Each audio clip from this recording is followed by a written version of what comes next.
Hello, Renegade marketers. If this is your first time, welcome. And if you're a regular listener, welcome back. You're about to listen to a career huddle where our B2B community, CMO Huddles, gets exclusive access to the authors of some of the world's best-selling business books.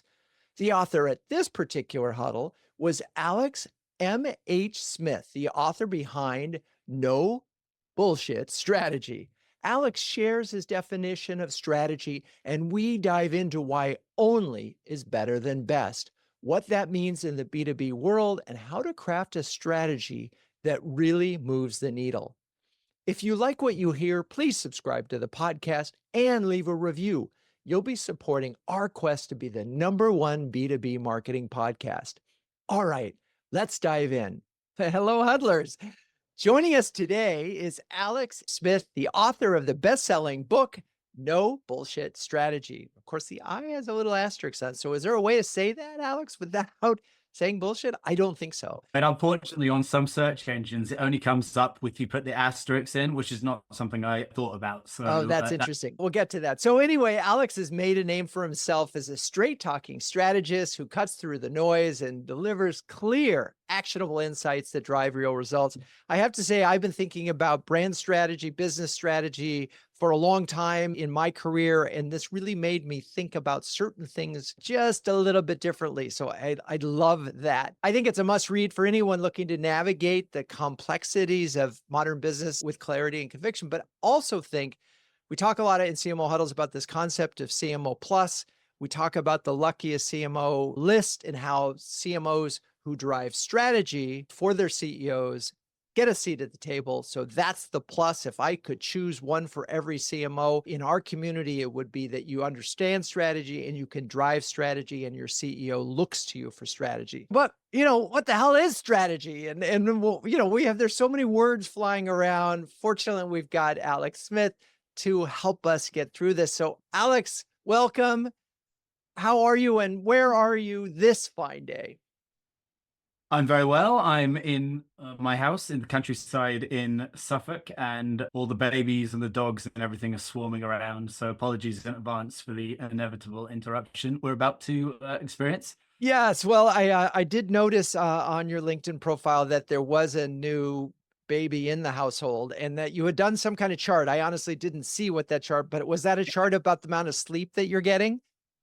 No. It was, it was indirectly. What I realized, it could have been a coincidence, but I realized that my post performance notably dipped in the weeks following the arrival of the baby. And I thought, is that a sign that just that little bit of fuzziness, you could actually see on the metrics how it actually knocks you off course in ways that you don't necessarily feel in the moment. But when you see the numbers, you're like, wow, I really am just a bit worse now, aren't I? Oh, that's hilarious. When our first child was born, I went on a job interview and I said, could you repeat that question? I'm suffering a little bit from baby brain.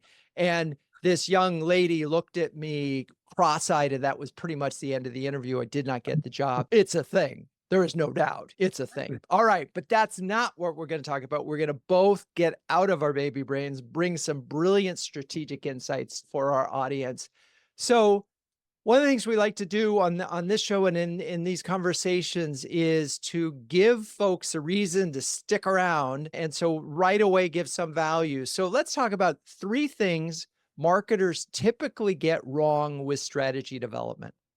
So I'm not always, well, actually, no, mostly I'm not speaking to marketers. So I got to sort of adjust my spiel, thinking about the audience. This is not what founders get wrong, for example, or not what CEOs get wrong.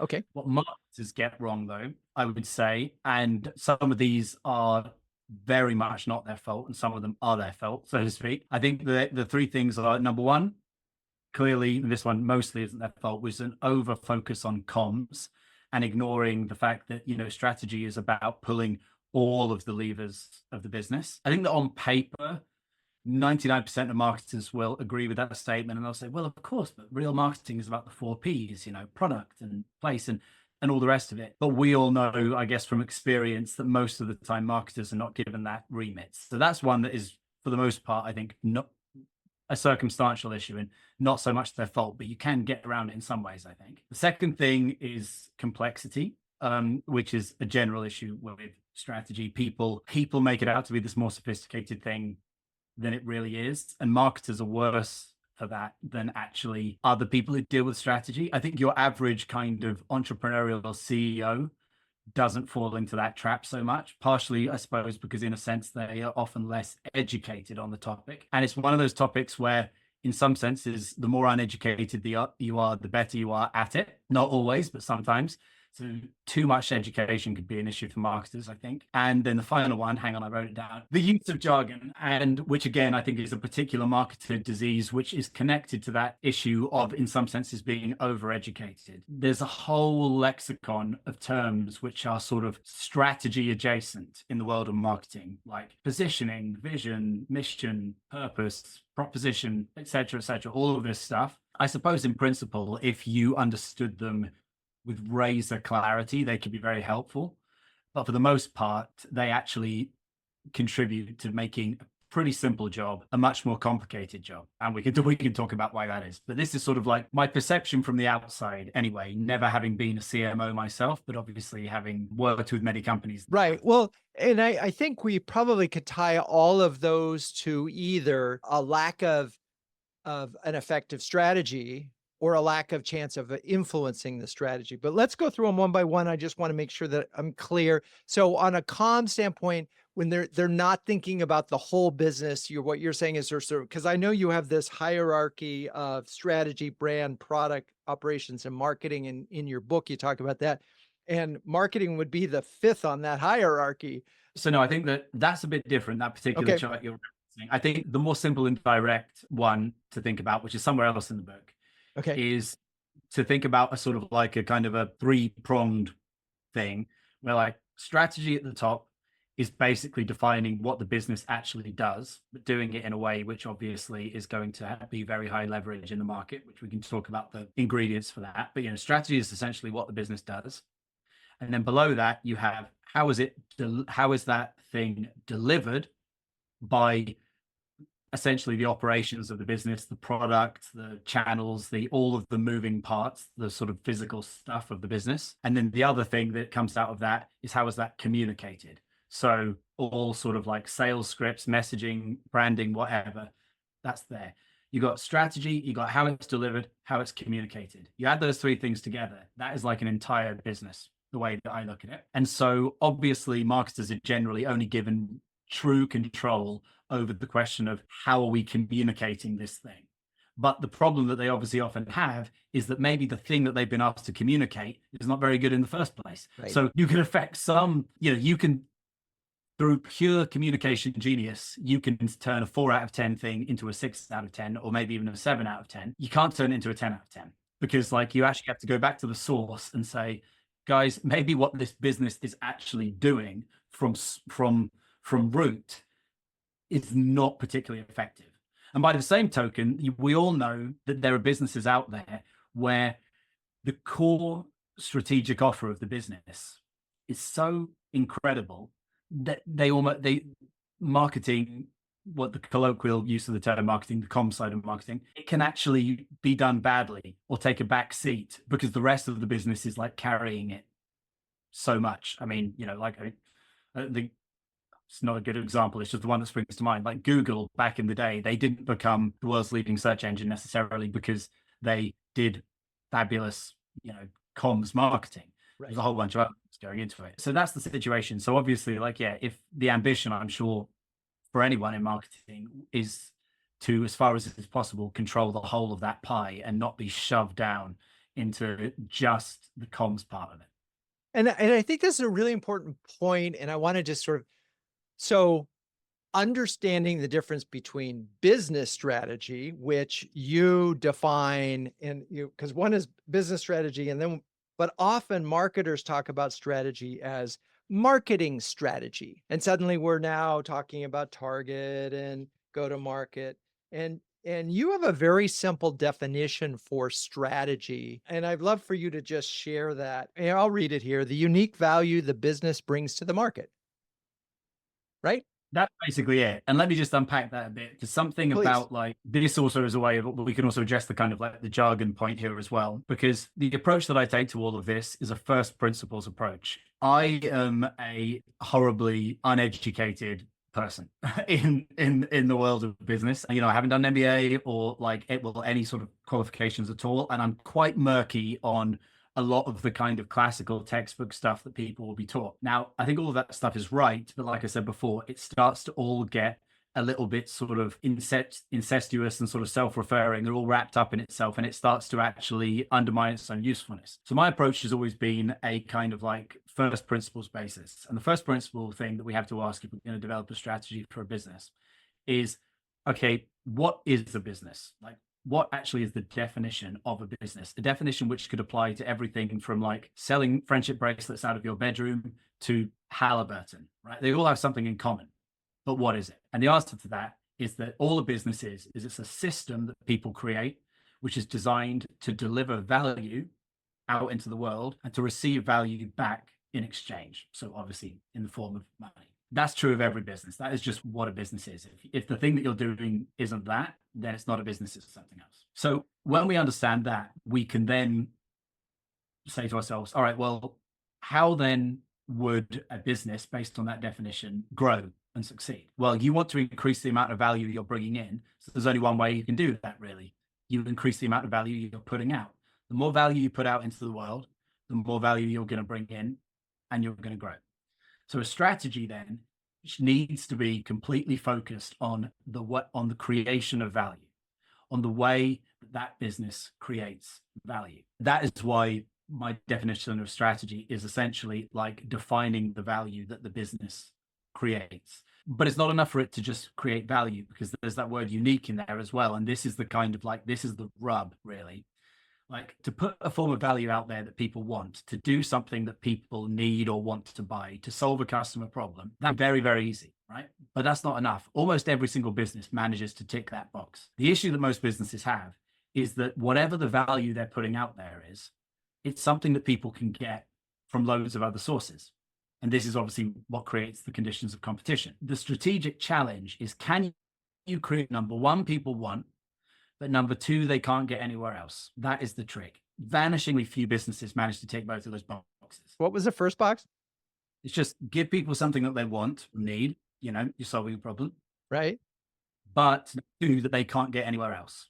Now, what you see most businesses, they give people something they want, but they can get it somewhere else. So let's say you're running, I don't know, an ad agency for sake of argument, and you make very creative ads. Well, that's all fine. And there are lots of companies out there who want that, but there are also lots of companies out there who deliver that. So that is a fundamentally unstrategic business. You also get a smaller number of companies who do genuinely do something unique, but their bigger issue is that people don't want to, or there isn't a big market size for it. So this is what I would call the sort of vegan dog food problem. It's like, you could say, well, we're the only vegan dog food on the market, so we're very unique. I would say, well, that's fine, but there aren't many people who want to buy vegan dog food, so you're still in trouble. If you can actually, though, say that we have something that millions of people want, very large market wants, and we're the only source for that thing, how hard is the business going to be to run if you manage to get into that situation? So that is fundamentally the essence of strategy. So when I say that strategy is unique value, that's basically what I mean. And this is the existential core of the business. This is just the thing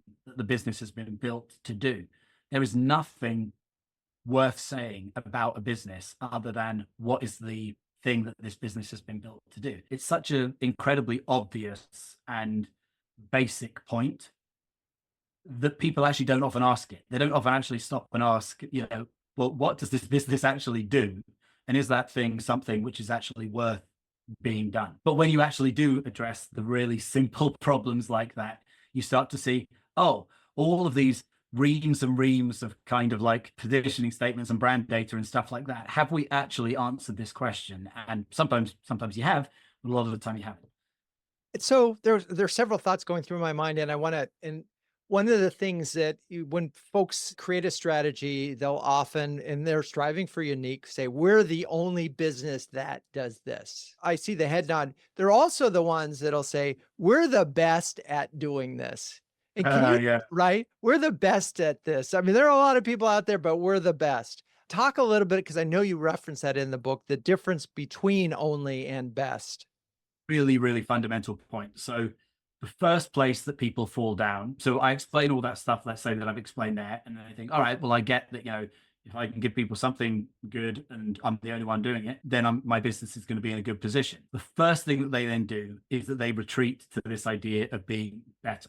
So whatever they're fielding, they're like, well, yes, okay, fine. It may be that you can technically get a similar thing elsewhere, but we are the best. And the market will reward us because we are the best. But the tragic truth is that the market, it never, ever rewards the best. Right? Broadly speaking, like you would say that the market interprets, if you say you're the best, what you're saying is we are the same as, but a little bit more, right? And the market reads that as the same. So if you've got 3 businesses, whatever they are, and you're one of them, and you say, well, we're the best one, all the market sees is a blancmange of 3. Now, which one of those 3 businesses is going to win? It's not going to be the one that is the best. And by the way, what do you even mean by the best? Like, what's better, a paper bag or a Birkin bag? It's a nonsensical question, because what's the job? What's being done? The concept of best a lot of the time doesn't make any sense. But even if you do think that you've got a leg to stand on there, the one that's going to win will generally be the one with the highest name recognition, the highest level of availability, and the biggest budgets, right? How many, challenger, I don't know, CPG brands who've come along saying, well, we're better. We're a cola that tastes better than Coke kind of thing.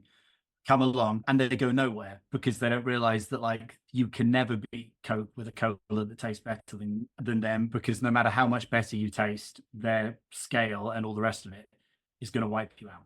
Right. So in this case, you have to be the only alternative is you have to be the only thing, and you obviously have to think about in terms of, like, broadly speaking, existing in a category of one, because that's the only way that you're actually going to escape the pressures of competition. And that's the whole point here, because the things that destroy a business's profitability are the costs of competition, sort of like marketing spend, reducing price, or just all various forms of sort of like investment, hustle, trying harder. All that stuff basically just cuts profit. And all of those things are just your attempts to beat the other companies that are basically the market perceives as being the same as you. But of course, if you were the only one doing what you do, then you wouldn't have to bother with all of that. And even better, actually, you would sort of, it doesn't often work out this way, but just in principle, you would actually apportion your market between different businesses, each of who owns like a kind of segment of it. So like, I sometimes think about this in terms of the relationship between Haagen-Dazs and Ben and Jerry's. Now, I'm not saying that Haagen-Dazs and Ben and Jerry's have this perfectly symbiotic relationship, but actually it's pretty solid, because they're kind of like mirror images of each other in the ice cream category. And the things that each one is good at, the other one's bad at. And they kind of share the space, and they don't really need to fight each other in a very brutal way, because the market is sort of naturally sorted between them. So obviously the true details are a bit messier than that, but you get the general principle. So that is the kind of like competitive dynamic that you want to be creating, which we could almost go so far as to call it a collaborative dynamic. So when you talk about only in B2B, what it does is folks say, okay, we're going to create a category. And there are a lot of folks that have, particularly in the software thing, and said, we're not in marketing automation anymore. We're in the category of ABM, and that actually worked pretty well for Demandbase for a while. And then 3 or 4 other competitors came along and said, you know what, we're better ABM because we got this and we got that. And so it became a competition. And so there is this desire to create categories, but here's the tricky thing, in my opinion, from that I've seen, is it's not a category until you have competition. New category, right? It's not a category until in B2B world, an analyst says it is a category because they've created a new quadrant for you because so many people look at those things. And it's not a category until someone is actually job is, I'll give you an example. Tableau was the first in data visualization to sort of own that idea, and people had the job as data visualizers. So those two, so now that was a category, and they could bring those people together as users. But I just wonder if that's also a trap. That means you're in a category by yourself, and how that actually works from a B2B standpoint. Is that truly a position that you can stick with for a long time? You make a very good point. Firstly, I broke my own sort of like no jargon logic, because even the word category is jargon, because like we can mean different things when we say category. So right. Like to your point, firstly, like when I talk about the term category, I'm sort of in the universe of saying that Haagen-Dazs and Ben and Jerry's are in different quote unquote categories. They're in different categories of ice cream, but they're both in the category of ice cream. So of course, like, you know, this is where it becomes murky. I think that the iPhone for a long time was a phone which had this real, and still does, I think, have this walled garden within the phones category, where people who buy iPhones don't consider other phones, and people who buy other phones often don't consider iPhones. That is a category because there's a sort of wall between them. But we recognize that they're all phones, right? In the report, the market reporting data, they're all going to be called phones. So it's a bit more of a category in the customer's head than it is a kind of like a reporting category. And this is super important because, to your point, and this is something where I think a lot of B2B businesses fall down for the first time, everything needs to be rooted in something that people are buying. You can't, if you go too far beyond an established thing that people are buying, then you're just going to be too weird and you're not going to be viable. This is the problem that I've had with strategy, because what you find is that most, broadly speaking, like there aren't a lot of people going out there shopping for strategy. And so I knew a guy who worked in like a company, and he'd done a kind of mapping exercise of like the quote unquote strategy market. And he put it into these sort of quadrants. And the quadrants were, one of them was branding, one of them was research, one of them was sort of management consultancy, sort of operational consultancy. And the other one was, I can't remember. But what was interesting is that he was putting all the quote unquote strategy consultancies into these different buckets. In other words, they were all rooting themselves to a bigger category. So you had people who did strategy, but they were kind of stuck to brand. You had people who did strategy and they were kind of stuck to research. And they have to do this because if you just go out there and do like pure play strategy, no one's shopping for that. So no one's going to buy from you. So everything has to be a kind of a spin on something that people are already buying. The sweet spot you want to be in is familiar but different. So certainly if you start, you know, if you just say, go brazenly, we've got this totally unique thing, we created this whole new space, you're going to have just as much trouble, in fact more trouble, than the person who's got a completely undifferentiated offering. You've got to like skirt that sweet spot. So it's much better to just be a kind of like one click out from what people are used to than to go crazy. And so yeah, that is a much bigger trap in B2B than B2C from what I've seen. Yeah, it's so interesting. If I were to say for CMO huddles, and I would say, we are the only B2B marketing community that features penguins, you know, that would be unique, but nobody's shopping for a community with penguins. But we do have fun with penguins, and they are a group of penguins. I hadn't noticed how many penguins there are behind you. Bloody Yeah, hell. you know, and a group of penguins is a huddle, just so you know, there's a connection to the brand. The thing that I was sort of getting at is familiar but different. Okay, love that phrase. So we've sort of grounding ourselves. We're out shopping for tires, but now there's this new one that are made of glass. They're glass tires that never break, that never lose treads, right? Although probably people would not buy glass tires because that sounds like something that would break easily, right? Yeah, I mean, I think, sorry, I don't want to preempt where you're going, but I think that to that point, the second place where people are going to screw up here is, of course, this word value is a bit murky as well. So like, just because your product is different in terms of the fact that the way that it operates is different, the tire is glass or the huddle has penguins or whatever, right? Like difference of stuff does not necessarily equate to difference of value. And difference of value is the key thing that we're searching for here.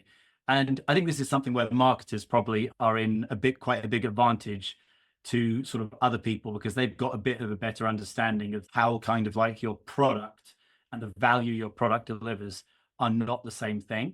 But where we're looking for differentiation is in the value part of thing, not the product part of things. So you can just make a different, weird, whatever product. But if fundamentally it's kind of doing the same job as everything else, you actually haven't really done the thing you're looking for.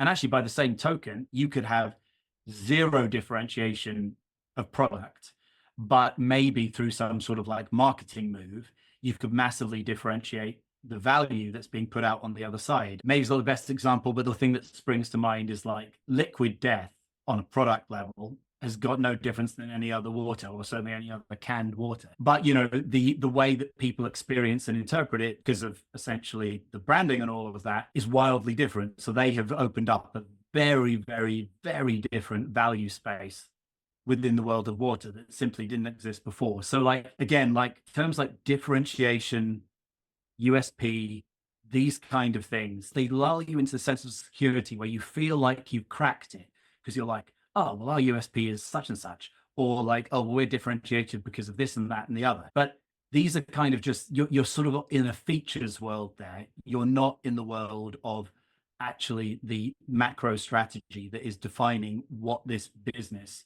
is delivering to customers. There are all sorts of sort of pitfalls. We're going to take a quick break. We'll be right back. This show is brought to you by CMO Huddles, the only marketing community dedicated to B2B greatness and that donates 1% of revenue to the Global Penguin Society. Why? Well, it turns out that B2B CMOs and penguins have a lot in common. Both are highly curious and remarkable problem solvers. Both prevail in harsh environments by working together with peers, and both are remarkably mediagenic. And just as a group of penguins is called a huddle, our community of over 300 B2B marketing leaders huddle together to gain confidence, colleagues, and coverage. If you're a B2B CMO, why not dive into CMO Huddles by registering for our free starter program on cmohuddles.com. Hope to see you in a huddle soon. We have a question from the audience, which is, what is the difference between strategy and positioning? Well, so dangerous audience here, because obviously this is an audience of people who are doing positioning. So when I say normally positioning is done as X, Y, Z, I want to flag up front, maybe not the way you do it, but just the way that you broadly see it done and talked about. Conceptually, there is a massive, massive, massive overlap in the kinds of thinking that you're doing. The primary difference is that mostly people tend to do positioning exercises sort of after the fact. So they make the company and then they get somebody, a marketer, to sort of like position it, which is sort of like after the horse has bolted, because we come back to that issue of like, well, actually, what if we actually want to rethink what the business is doing in the first place? Whereas a strategy is a kind of like a pre-product design, or I mean, it won't necessarily happen pre-product design, but let's say everything is in scope, right?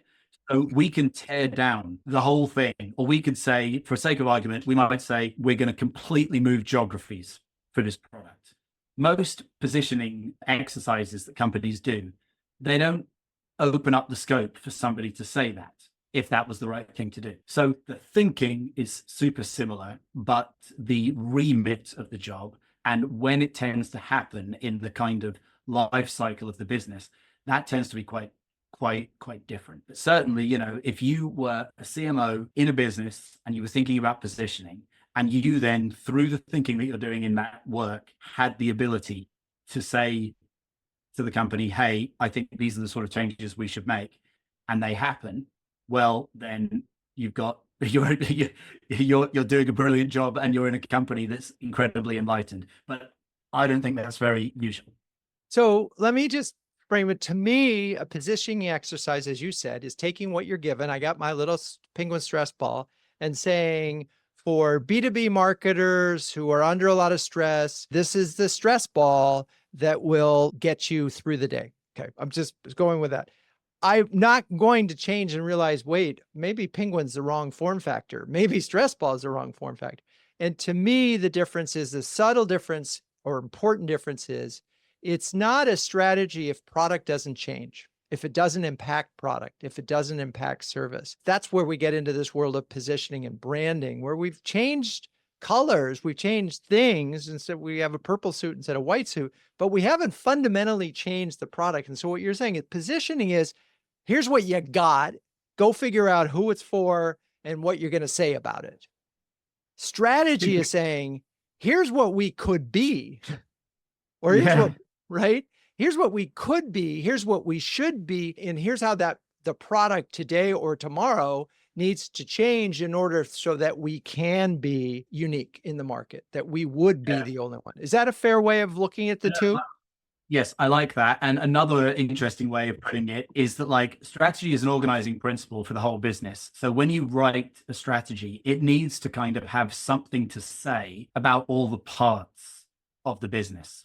Now, obviously, you could do a positioning statement that does that, but because the remit of the positioning statement tends to be narrower, sometimes, let's say, I'm just sort of making this up as I go along, but you'll get my point. You might say that, like, the positioning can be very brandy and vibey, and it might not actually have an implication on, for sake of argument, the routes to market of the business, right? But a strategy would have an implication on the routes to market of the business. So if we think about, I'll just take one of the all-time great strategy case studies. And sorry, that's a cliche and everyone knows it, but it's like, cliche for a good reason. So when Southwest Airlines created the low-cost airlines category, right? This had all of the components that a strategy should have, but like a positioning statement, well, frankly, should have as well, but probably mostly won't. Firstly, you're always going to have to start, because most markets are really well catered for and all the real customer problems are kind of adequately sort of done. Almost always a strategy is going to have to involve some massive sacrifice on the behalf of the business.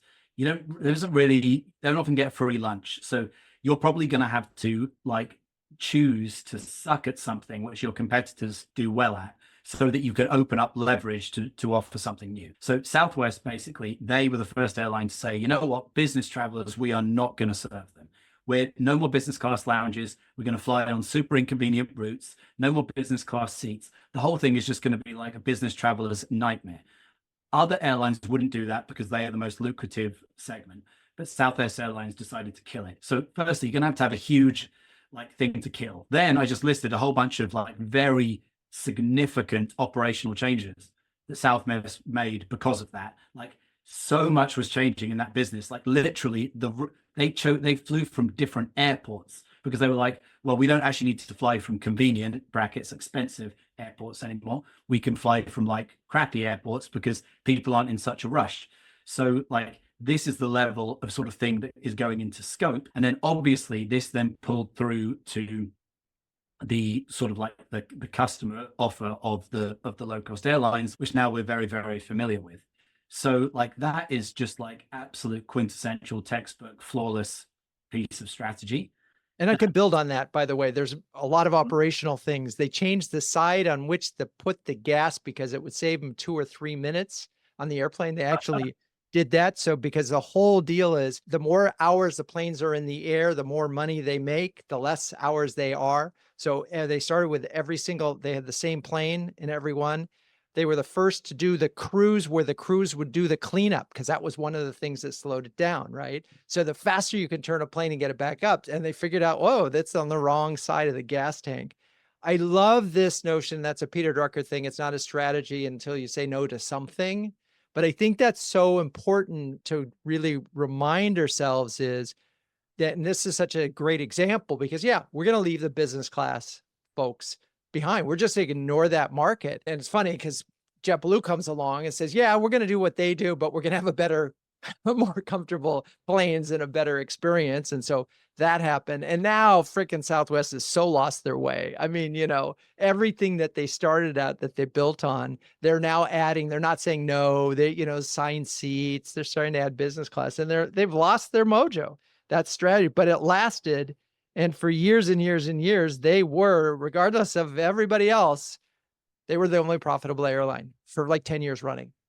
While everybody else, I think, over that time went bankrupt. But I suppose that, we could speculate. So, and I'm on shaky territory here. I do not class myself as a sort of marketing expert. But I think that we could speculate that if Southwest had never done what they did, one of the airlines probably could have made a pretty good stab at positioning themselves as the airline for sort of families and non-business travelers. Right. I think you could have done that, and without doing all the stuff that Southwest did, and it could have been probably pretty effective and successful, but it would have ultimately been, compared to their stuff, a bit of a posture.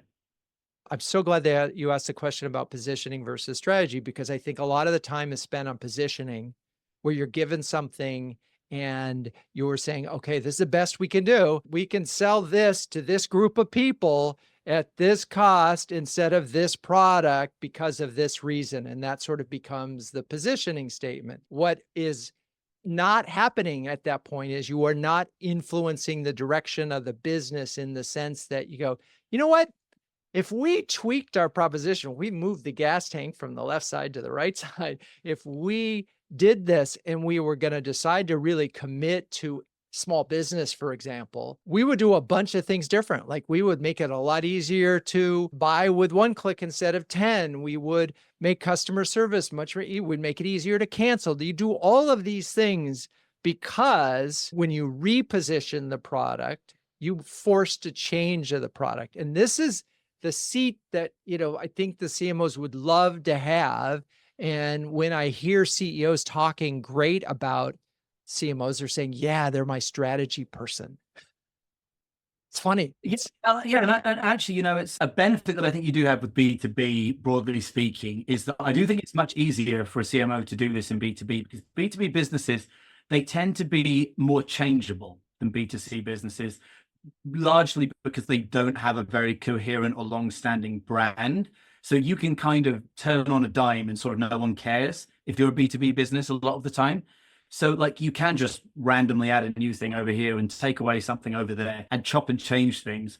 So probably the capacity to influence that kind of change in B2B is much greater. That's certainly what I've seen, because it's like the stakes are kind of a lot lower. Whereas like you can't very well make a sort of seismic change to BMW or whatever without it being a really, really big deal that could completely sink the ship, Yeah. And I was thinking, another great classic example, and you talk about that in your book, is IKEA. And again, the difference between their story sometimes changed, but the innovation of affordable design in every household and the system that they built in order to do that and deliver it, everything backs up to this big idea strategy. Yeah, the furniture might change a little bit. So, all right, let's keep moving on this.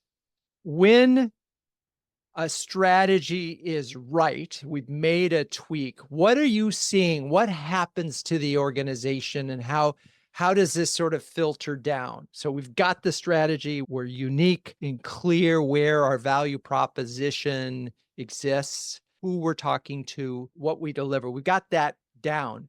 What else from a strategic standpoint do we need to understand, or people often misunderstand, when we finally start to translate from strategy business to marketing? Like I said, you've got this organizing principle for the whole business. So in theory, what you would start to do is you would make everything into a very coherent system that is pointed at one single thing. And what that one single thing is, everybody in the business should be able to effortlessly talk about it and talk about why it's a good thing in their own words. And certainly until that happens, then you could basically say strategy doesn't exist. That's the sort of an effect that you're going to want to see.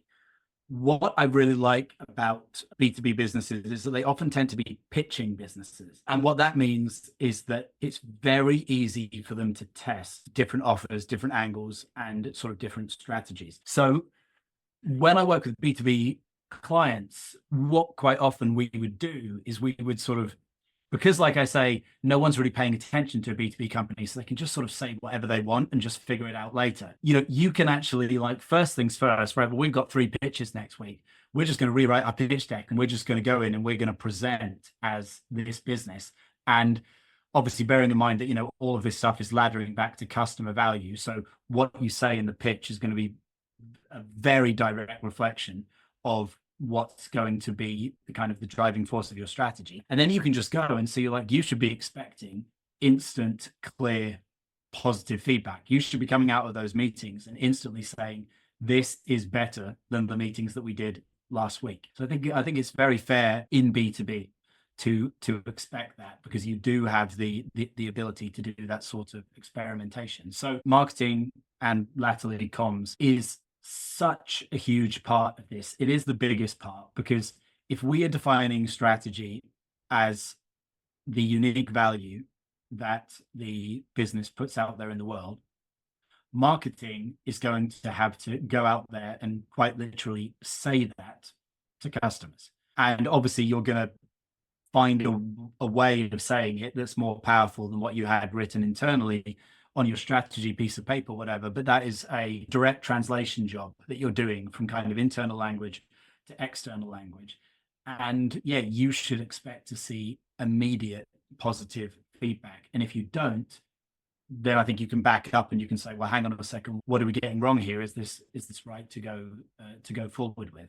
Going back to the triangle thing, you know, the thing that you want to go out there and deliver, you know, the thing this business wants to be all about. You say, you guys over there, you're going to have to make this change, and this change to the product if we're really going to deliver on this. And you guys over there, you're going to have to change all of the messaging so that you're saying this rather than whatever incoherent thing it was that we were saying before. I'm going to go back to something, but before we do, I want to make sure you talk about why and why it could be a trap. You know, in the Simon Sinek sense of why. Talk a little bit about your perspective on when it makes sense and when it doesn't make sense, and why is problematic. And I think particularly for B2B businesses. I had an epiphany on this just the other day, actually. So I'm glad you brought it up. So sort of new thinking that wasn't in the book. But in the world of sort of purposeful brands who sort of stand for some kind of like, you know, noble, big picture social cause, there's this sort of belief that you sometimes get that like, well, people will buy from us because we're nice, because it's the right thing to do, because we believe in these higher ideals, whatever it might be. Although those things are great to have, they are not strategy. And because a strategy is always going to basically be the commercial lever by which people are choosing your business over other businesses. And unfortunately, people won't do that because you're more environmentally friendly or this, that, and the other. And there are a lot of brands out there where we say, oh yeah, but what about like Patagonia or whatever? People choose them, blah, blah, blah, blah. You pull the thread on any sort of purposeful brand and you'll see that, like, look at it this way. Do customers make a sacrifice to choose Patagonia over other like outdoor jacket brands? No, they do not. It's more appealing on a completely just sort of like straightforward, self-interested level. There is no sacrifice. If people were buying brands based on kind of like higher ideals, purpose, mission, why, and stuff like that, that would mean that they would basically go out there and say, right, I know that this brand is worse for me as a consumer, but I'm going to do it. I'm going to buy it anyway because it's the right thing to do. That doesn't happen. The clever, purposeful brands are the ones who have their cake and eat it too, where they've got a hardcore commercial strategy, which appeals to the self-interested priorities of the buyer. And then they sort of wrap it in this kind of halo of purpose. And so then the buyer almost has the kind of rationalization for like, I wanted a Patagonia jacket anyway, because all my buddies have got it or whatever. But I can tell people, well, you know, guys, it's made of recycled plastic. So of course, this is the one that I bought. So that's why those brands are so strong. They're kind of like a win-win-win. The problem happens is that when people only see the purposeful side of the business and they don't see the kind of like the self-interested strategy underneath. Now, none of this is to say that the why and the mission and all that is not useful. It's super useful, but it's just useful in a different way. It's not primarily useful for your customers and for making sales. But what it is useful for is basically partners, by which I mean the staff, the people working in the business, or maybe like other sort of businesses that you are kind of like partnering with in order to serve the customer, right? Because your staff are not your customer, your partners are not your customer. So you actually need to excite those people with a different message. The message that's going to excite your partners is not the message that's going to excite your customers. And so that is where the sort of like the why comes in. And, you know, Simon Sinek, when he was originally talking about why, Simon Sinek, he's a leadership expert. That's his field. A lot of people sort of like have sort of misunderstood him as a sort of marketing expert, right? But he's a leadership expert. And so he's talking about a leadership principle, and a why is an incredible leadership principle, which you do need for your team and you do need for your partners. So what I would generally say is you want to have both. You have a hard-nosed commercial strategy for the customer, which is all about the customer saying, what is in this for me? I don't care about anything else. They'll never say that directly, but that's basically what they're thinking. But then you have a much more sort of like high-minded why, which is for communicating with partners. You get both of those two things there, that's golden. Then you've got like a powerful message to say to everybody. And of course, those two things, you know, they can't be completely disconnected. They need to be connected. And this is why CMO Huddles gives 1% of our revenue to the Global Penguin Society. But what you're saying is that's not going to help us attract new CMOs to our community. But it is a nice thing and it's good for employees and any of our partners. Got it. Anyway, I had to say that. I'm firmly with tongue in cheek, by the way. All right. Amazing. We have to wrap up, but I have this sort of pressing thing. So one of the things that I see CMOs do all the time, they come to a new company, they say, oh, and the CEO said, we have a brand problem. And, based on their definitions, they'll say, we have a brand problem. And the CMO will interpret that, okay, yeah, we need a new logo. We need new colors. We need a new promise. We probably need a new website. And not a single one of those things actually involves a strategic change to the organization. And so it doesn't work all the time. This is so, this is a completely made up stat, but probably like directionally true. Like 90% of rebranding projects, there was no problem with the brand. Well, there was no problem with the branding, as in like the stuff that is being bought from the branding agency. So yeah, the wrong problem is being solved. You could probably say that about sales stuff as well. Sometimes people think, oh, well, our sales teams aren't doing very well, so the salespeople must be crap. And again, it's the same dynamic. Yeah. Okay. So we're going to wrap up with 2 do's and 1 don't for creating effective business strategies. I'm not saying marketing strategy, effective business strategies. 2 do's, 1 don't. I'll keep it very simple. Number 1, only is better than best. So just like focus on being the only and not the best. And number 2, this is even more important. If you don't change something about the business, then you can't expect to see a change in results. I'm about to release this sort of like course come kind of strategy development system. And it has this sort of like framework that you can kind of go through and sort of spit something out. And the key bit in there, and you should write this on any kind of strategy piece of paper or whatever that you have. I have a section that is titled something like, here's the way that we were wrong before. And underneath it, you put down the thing that you thought before this strategy that now you realize is wrong, harmful, bullshit, whatever.